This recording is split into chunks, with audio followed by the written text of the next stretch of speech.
And we are in Brightwood now, right next to Giles' farm, as you can see here. And if you turn the camera to your right, you'll find this little pond area. Normally there are a few bandits, but I cleared them out. And we have the most annoying demon door in the entire game. Not the hardest, just the most annoying. Oh, run! Quickly, get out of here! Whole place is covered in poison gas. Very bad. Deadly even. Okay, so there's no gas, but there could be any moment now. This door really doesn't want us to open Yes, him. terrible boils. Blood pouring out of every orifice. Any moment. Look, just bugger off, will you? And he Nothing admits. here for the likes of you. Just boring, run-of-the-mill, non-hero stuff. Honestly.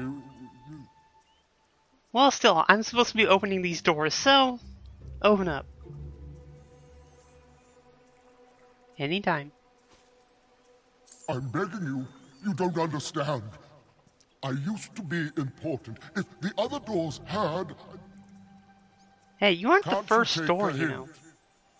Nope. All right then. But don't say I didn't warn you. The secret to unlocking me is... cheese. And a fairly Yes, odd I thing. require But basically cheese. this is a Off you go, then. multi-tiered Go. quest, in a way. I You have to still do wouldn't about bother 3 you. different things. The first, of course, I probably is won't giving even him a be piece here of when you get cheese. back. Now, luckily I believe I'm going I on should holiday have for good, a very piece of cheese, far or away. you don't need to have a specific level, you just have to have a piece of cheese. And luckily I do, so I can just give it to him. So, the terrible cheese famine is over then. Damn good, yeah. Of course, you still don't have the uniform of the sacred bearer of cheese. I mean, you can only come up with so much on the fly. That's right, yes. I mean, for one thing, where's your dreadlocks? And here's where the annoying part starts. Ah, and then you need, mutton chops.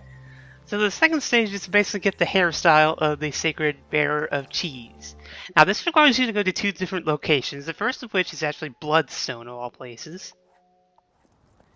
We'll be heading up here, and you want to head to the stylist, which is on the just past Toby area. Only way to get people. And You're my favorite, the reason you why are. this is kind of difficult is that the different barbershops, Bloodstone and Bowerstones, have different styles in them, and Bloodstone is the only one that has the dreadlock. There it is. You can see, like, ooh, I'm getting more attractive. Cool. But yeah, we'll be getting the Hope you enjoy dreadlocks, it. and again, once you buy the hairstyle, it immediately changes. But oh no, I lost my pink hair color. I better make this quick then. Alright, Bowerstone is where we find the other half of this tier, I guess. The mutton chops. Pleased to serve you. I don't believe they're called the mutton chops, though. They're called like something else, or... Oh yeah, just the chops. And it only raises your amusement. And of course, you look even sillier if you're doing this with a female character. I mean, a female character with mutton chops doesn't look pretty normal in this game, at least. Alright, back to the thing.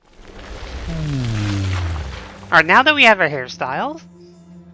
Will you look at that? What an idiot people will say when they see you. Such is the curse of the sacred cheese bear. Yes, a curse. Leave now, lest the sky falls upon your head. Come on, just open up. You're being difficult. Go away. I'm, about to begin my 100 years of hibernation. Oh, See how annoying this guy why is? me? You just don't know when to give up, do you? Very well. But you're still missing the most important parts of the cheese of sacred bearing uniform. And here's the last Let's part. see, He's going to tell you 3 pieces of clothing you need to wear. You need a strumpet skirt, yes, and... Let me think. A farmer's hat. Extremely important, that. And also... also, a posh shirt. Yes, that's the Yeah, one. I should note that if you actually come up, that there was two possible outfits that he could do, and this is the first one. If you actually wear those three articles of clothing when you talk to him the first time, he'll actually recommend the second one, I believe. Now oh my god, I'm fat. Holy crap! I gotta change that. Alright, so basically what he wants is, first, the farmer's hat, which is called the yokel hat in this game. You can easily find these in Oakfield. Yeah, I went and bought these already, just so you know.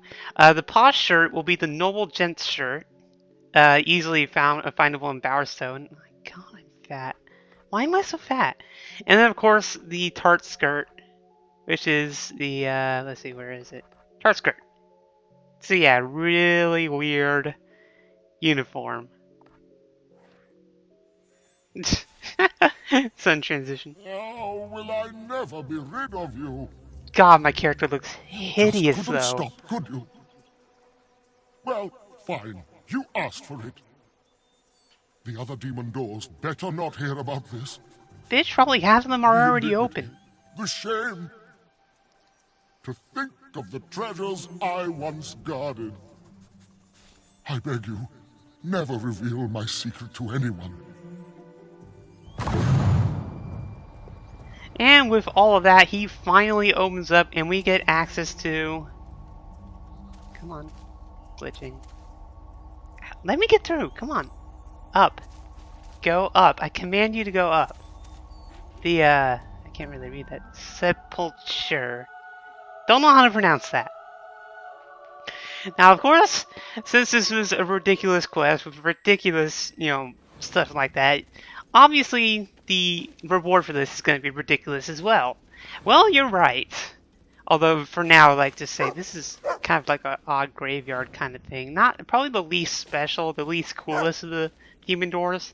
But yeah, the treasure is inside this crypt right here, and the lantern won't turn on for some reason. And you get 3 unique pieces of clothing. The merchant's a cap.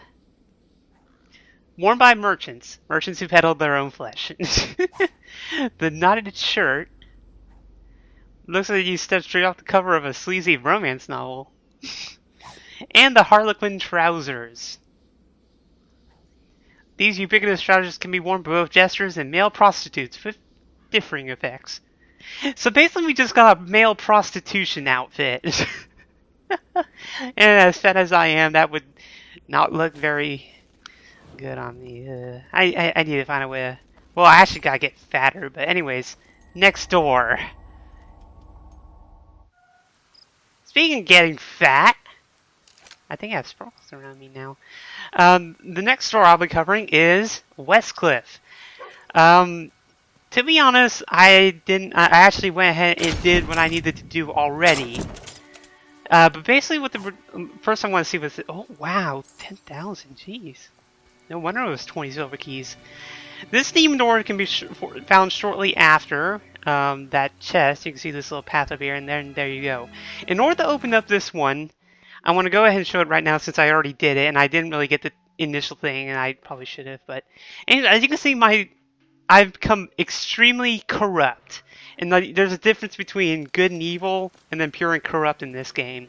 And you basically have to get at least 75% corrupt to open this door. You have turned depravity into an art.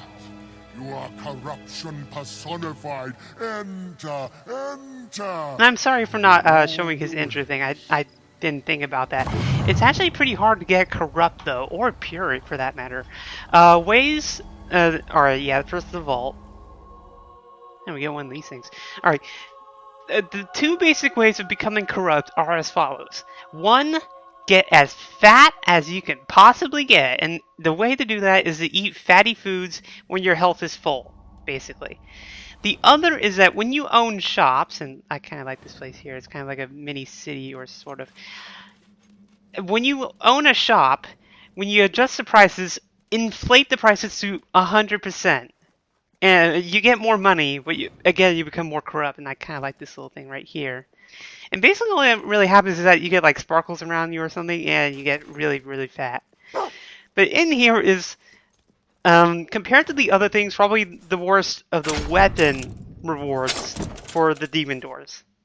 The legendary mace, the Calavera. So yeah, and it's still better than my sword. Ugh. The augment in this weapon allows you to inflict fire damage. It was first wielded by Vipress, a half-warrior, half-witch, whose beauty was equaled only by her strength and wrath. Men worshipped her, and she led many of them into some of the most savage battles Albion has ever witnessed. Too bad her weapon sucks. Well, I guess, I don't know. I mean, my sword's still weaker, but then again, it is a mace, so I guess swords are weaker than mace. I don't know. People say it's the worst, so I'm the messenger. It probably is the best. Go ahead and use it. I don't care. Anyways, let's just move on to the next door then.